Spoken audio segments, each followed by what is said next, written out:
तो आज एक नया आरंभ कर रहे हैं भाई, सैंपल टेस्ट। मतलब कि देखो, फिजिक्स केमिस्ट्री बायो 3 सब्जेक्ट का मैं मतलब जितना सैंपल टेस्ट हो सकता है इससे बाहर आपका क्वेश्चंस नहीं आएगा अगर आप पूरा इसी सीरीज को ही फॉलो कर लेते हो। मैं यहाँ पे कुछ एक्स्ट्रा नहीं करवाऊंगा, बस आपके जैसे क्वेश्चंस आएंगे ना एग्जाम में, आपका मेन एग्जाम में, जैसे आपका पहले एमसीक्यू आएगा, फिर शॉर्ट आंसर, फिर लॉन्ग आंसर, फिर आपका आता है क्या आपका केस स्टडी बेस्ड क्वेश्चन। तो मैं उसी प्रकार का क्या करूंगा ना, आपका एक टेस्ट फ्रेम करूंगा। जैसे एक टेस्ट तो मैं आपको दूंगा जो मतलब मैं यहाँ पे करवाऊंगा, पूरा आपको आंसर बताऊंगा कैसे लिखना है, आपको सब बताऊंगा, लेकिन एक टेस्ट आपको खुद अटेम्प्ट करना है। इस टेस्ट के बाद मैं उस टेस्ट को दूंगा। क्वेश्चन आएगा भैया आप उसको कहाँ दोगे, तो मैं अपने टेलीग्राम पे उसको अपलोड करूंगा, लिंक डिस्क्रिप्शन बॉक्स में है। ऑलरेडी वहाँ पे 1200-1300 लोग जुड़े हुए हैं, जुड़ जाओ, ठीक है ना। तो आप भी फायदा उसका उठाइए। तो सबसे पहला टेस्ट हमारा जो है बायो का आपका पहला चैप्टर है। नाम क्या है भैया? चैप्टर का नाम है आपका सेक्सुअल रिप्रोडक्शन इन फ्लावरिंग। तो देखो क्वेश्चन पहले देखो कैसे आते हैं। सबसे पहले आपका सेक्शन ए जो होता है एमसीक्यू बात है, उसमें एमसीक्यू कितने नंबर का होता है? 1 नंबर का होता है। पहला क्वेश्चन पढ़ो, पहला क्वेश्चन पढ़ो, क्या बोल रहे हैं कि which of the following structure is male gametophyte. इसमें से बताओ कौन मेल गैमेटोफाइट है। अपना आंसर पहले दे लो। ओव्यूल। अच्छा हाँ, आंसर नहीं आएगा तो घबराना मत, मैं आपको ना आने के लिए ही समझा रहा हूँ, लेकिन जो टेस्ट मैं आपको दूंगा वह आपको करना है। पहले अटेम्प्ट करना, हो जाए तो बहुत अच्छी बात, नहीं हो तो आप बुक से देख के, गूगल से देख के, कहीं से छापना, मतलब उसको क्वेश्चन को करना। टेस्ट का मतलब यह नहीं होता भाई कि हम अच्छा परफॉर्मेंस करें। टेस्ट का मतलब यह होता है कि जो चीजें हमसे नहीं बनी, दोबारा अगर वह चीजें हमारे सामने आती हैं तो बननी चाहिए हम, ठीक है ना। तो पहला क्वेश्चन देख लिया, पढ़ लिया आपने। ऑप्शन बी बोल रहे हैं कि pollen grain, option C anther, option D stigma. Answer अगर लगा लिए होगे तो चलो जल्दी बताओ क्या आंसर इसका आया। इस क्वेश्चन का जो सही जवाब का जल्दी बता दो, वह होगा पोलन ग्रेन। एक का क्या आएगा आपका? B, pollen. देखो इसमें कुछ एक्सप्लेनेशन भी ये समझा रहे हैं, बोल रहे हैं कि the pollen grain is the male gametophyte in flowering plant containing the male gamete. और मेल गैमेट को भी कौन रखता है? पोलन ग्रेन ही रखता है। यहाँ तक कोई दिक्कत नहीं, ठीक। और देखो दूसरा क्वेश्चन आपके सामने क्या है। दूसरा क्वेश्चन आपसे जो पूछेंगे वह है कि which of the pollination occur with in the same flower. Same flower के अंदर कौन सा पॉलिनेशन होता है? ऑप्शन नंबर ए बोल रहे हैं जीनोगैमी, ऑप्शन बी बोल रहे हैं जीटनेगैमी, सी ऑटोगैमी, डी एनिमोफिली। जल्दी बताइए कि कौन सा पॉलिनेशन होगा भाई। आंसर अगर लगा चुके होंगे तब तो ठीक है, नहीं लगा चुके होंगे तो चलिए आंसर के पास चलो। और हाँ जैसे, अच्छा हाँ ये तो बताना ही पड़ेगा कैसे इसको लिखना है। आपको यह नहीं करना जो यहाँ पे क्वेश्चंस लिखा, आप सबसे पहले आप लिख लेना, क्वेश्चन नंबर 1 का क्वेश्चन नंबर ऐसे डाल लेना, 1 का, फिर नीचे आंसर कौन आएगा, बस अगर ए है तो ए, ठीक, ऐसे या ऐसे आपको लिखना है। और अगर हो सके तो 7 अटेम्प्ट करते चलो, कोई दिक्कत नहीं मुझे। अगर आपको दिक्कत नहीं है तो हमें दिक्कत नहीं है। ये क्वेश्चन हो गया, आप चलते हैं अपने आंसर पे। वहां पे चलने का फायदा मैं आपको और थोड़ा सा ज्यादा एक्सप्लेन कर दूंगा, वहां पे जो और लिखी चीजें हुई है, ठीक है ना। तो देखो थर्ड पे चलते हैं। थर्ड पे इसका जो आंसर आएगा आपका वह होगा ऑटोगैमी। ऑटोगैमी के बारे में क्या बोल रहे हैं कि autogamy is a self pollination where the pollen from the anther is transferred from the stigma to the stigma of the same flower. तो इसका आंसर क्या आएगा? ऑटोगैमी, ठीक, ऑटोगैमी उसका आंसर होगा। यहाँ तक कोई दिक्कत नहीं होनी चाहिए भैया। अब आते हैं अपने नेक्स्ट क्वेश्चन पे। नेक्स्ट क्वेश्चन के लिए रेडी हो? चलो क्वेश्चन नंबर थर्ड देखो क्या क्वेश्चन है कि the endosperm of the angiosperm. ये तो सबको पता होता है कि एंजियोस्पर्म का जो इंडोस्पर्म होता है, इंडो कैसा होता है भाई? 3n होता है, और 3n को हम क्या बोलते हैं? ट्रिप्लॉइड्स। क्या बोलते हैं? ट्रिप्लॉइड्स। तो इसका आंसर आ जाएगा क्या? Option number B. ये तो आप कर ही चुके होंगे। नेक्स्ट क्वेश्चन देखो, आपका जो सेक्शन बी आ रहा है, क्या आ रहा है? Section B. यह क्या आपका शॉर्ट आंसर क्वेश्चन, जो कि आपका कितने नंबर का होता है? 2 नंबर का होता है, 2 मार्क ईच। पहला क्वेश्चन देखो, एक्सप्लेन करना है हमको टेपिटम को। तो टेपिटम के बारे में जानते हो ना क्या होता है? टेपिटम के बारे में अच्छा खासा जानकारी आपको होगी, लेकिन हमें एक्सप्लेन में लिखना क्या पड़ेगा? चलो देखते हैं। टेपिटम के लिए आपको कैसे लिखना है इसको देखो।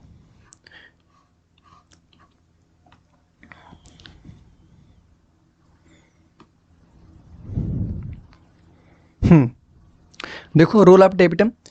तो यहाँ पे इन्होंने बोला है कि the tapetum is the inner most layer of the anther, ठीक ना। एंथर वाल जो होती है, मतलब टेपिटम जो होता है सबसे अंदर वाली लेयर होती है, जिसका सबसे इंपॉर्टेंट रोल जो होता है वह क्या होता है? Nourishment.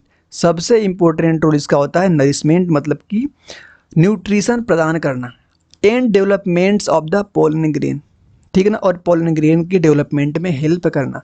It provide enzyme, hormone and the nutrient required for the maturation of pollen grain. जब पोलन ग्रेन मैचुरेट हो रहा होता है तो उस टाइम में उसको एंजाइम की आवश्यकता होती है, हार्मोन्स की आवश्यकता होती है, न्यूट्रिशन की आवश्यकता होती है, सब यही प्रोवाइड करता है। The tapetum also contribute to the formation of the pollen wall by the providing sporopollenin, ठीक है ना। तो पोलन ग्रेन जो होता है ना, उसकी सबसे आउटर मोस्ट जो वाल होती है ना, देखो पोलन ग्रेन के बाहर 2 वाल होती हैं। एक को बोलते हैं हम इंटाइन जो कि अंदर वाली होती है, एक को बोलते हैं हम एक्साइन। जो एक्साइन होती है ना उसी के ऊपर एक आपका स्ट्रक्चर पाया जाता है जिसको हम बोलते हैं क्या, स्पोरोपोलिनिन। स्पोरोपोलिनिन और स्पोरोपोलिनिन जो होता है ना सबसे रेजिस्टेंस मतलब सबसे क्या होता है आपका स्ट्रोंग पार्ट होता है, ठीक है ना, कौन, स्पोरोपोलिनिन। अगले क्वेश्चन पे आए क्या, अगले क्वेश्चन पे आते हैं, रेडी होंगे। नेक्स्ट क्वेश्चन हमारे सामने जो है पूछ रहे हैं कि what is emasculation in plant breeding, why is it done. जल्दी बताओ। पहले क्वेश्चन चाहो तो हेडिंग लगा लो इमास्कुलेशन, उसके बाद आओ एक्सप्लेनेशन को देखने। इमास्कुलेशन को देखो अब आराम से, क्या होता है इमास्कुलेशन इन प्लांट ब्रीडिंग। चलो एक्सप्लेनेशन देखो कि emasculation is the removal of anther. Anther के रिमूवल को बोलते हैं हम क्या, इमास्कुलेशन। लेकिन उसके आगे जो इंपॉर्टेंट पॉइंट है, हमें हटाना कहाँ से, बाइसेक्सुअल फ्लावर बिफोर, कब, जब वह मैच्योरेट नहीं हुआ होता है और अपने पोलन को रिलीज नहीं किया होता है। दिस प्रिवेंट्स, क्यों करते हैं इसको, सेल्फ पोलिनेशन को प्रिवेंट करने के लिए। And is done ensure the flower is, हमको क्या करना, इंश्योर होते हैं कि इस फ्लावर में हमें क्रॉस पोलिनेशन मतलब कि अपने मन से पोलिनेशन करवाना है with pollen from the desired male parents, thus adding in the control hybridisation. तो मिल गया आपको इमास्कुलेशन क्यों करवाना है यह भी, और इमास्कुलेशन होता क्या है ये भी, दोनों का आंसर मिल गया। ठीक, नेक्स्ट क्वेश्चन पे आओगे क्या, अगला क्वेश्चन पे आते हैं। अब देखो सेक्शन डी, सेक्शन डी जो आपका होता है, सेक्शन डी जो आपका होता है, यहाँ पे क्या आपको बताना होता है, वेरी लॉन्ग आंसर। अरे सेक्शन सी बचा, sorry section C. Section C देखो, सेक्शन सी में आपके 3 मार्क का एक क्वेश्चन होता है, 2 क्वेश्चन होता है। पहला क्वेश्चन देखो, पहला क्वेश्चन क्या बोल रहे हैं, पहला क्वेश्चन बोला जा रहा है कि डिस्क्राइब करना है आपको structure of typical ovule in angiosperm. 3 number का है, समझना, इनके स्ट्रक्चर को हमें डिस्क्राइब करना है। चलो आते हैं, सारे क्वेश्चन आपको याद हो गया, इनके स्ट्रक्चर को आते हैं डिफाइन करने के लिए। चलो देखो इनमें क्या क्या होते हैं, एक बार आप इसको ध्यान से देखो। तो ये क्वेश्चन नंबर 6, सबसे पहला एक्सप्लेनेशन देखो, a typical ovule in angiosperm consist of following part. इसके इतने पार्ट होते हैं। एक होता है फ्यूनिकल। फ्यूनिकल क्या होता है, a stalk like attaches the ovule to the placenta the ovary of the ovary. तो फ्यूनिकल आप जान लिए। दूसरा हेडिंग लगाओगे न्यूसिलस, क्या होता है, a mass of cell enclosed within the integument, its provide nourishments to the developing embryo site. Nucleus समझ गए। Integument third part, outer protective layer that surrounding the nucleus leaving in opening called micropyle बोलते हैं। Micropyle को फिर जानेंगे। Micropyle जो होता है एक स्मॉल ओपनिंग होता है जहां से क्या करता है आपका फर्टिलाइजेशन होने के लिए आपका पोलन ट्यूब इंटर करती है। लास्ट पार्ट जो होता है आपका chalaza, the base of the ovule opposite किधर, माइक्रोपाइल रीजन के अपोजिट होता है। एनसीईआरटी में इसका फिगर बना हुआ है, एनसीईआरटी आप ओपन करना, ठीक है ना। तो इस प्रकार का फिगर होगा। नीचे यहाँ पे होगी आपकी एंटीपोडल, ठीक है ना। यहाँ पे माइक्रोपाइल यहाँ पे 3 होंगे, ऊपर ऐसे होंगे 3।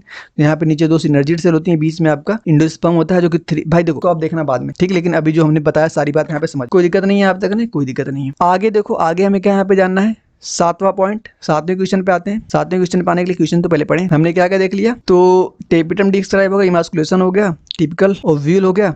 What is self incompatibility, incompatibility, self incompatibility. Question number 7, how does it promote cross pollination in flower plant, flowering plant. देखो इस क्वेश्चन का आंसर चलते हैं, रेडी रहिए। चलिए एक्सप्लेनेशन देखते हैं कि जो सेल्फ इनकम्पेटिबिलिटी होता है यह एक जेनेटिक मैकेनिज्म है इन फ्लावरिंग प्लांट जो प्रिवेंट करता है सेल्फ पॉलिनेशन को और प्रमोट करता है कि क्रॉस पॉलिनेशन को। यह जब होता है उस टाइम कहाँ पे करवाते हैं, फ्रॉम द सेम फ्लावर या तो जेनेटिकली सिमिलर फ्लावर के अंदर इसको हम करा सकते हैं। दिस मैकेनिज्म इंश्योर करता है कि genetic diversity and variation by the allowing cross pollen to fertilized the. तो यह भी क्लियर। अब आते हैं, मुझे जहां तक लग रहा है अब आएंगे हम सेक्शन लास्ट वाले, ठीक, लास्ट सेक्शन के अंदर आएंगे। तो हमारा लास्ट सेक्शन क्या था भाई, जल्दी बताओ। लास्ट सेक्शन आपका है section number D, very long 5 number का क्वेश्चन होगा आपका। क्वेश्चन पढ़ो, बताना है, डिस्क्राइब करना है development of the male gametophyte in angiosperm from the microspore mother cell including all state involve.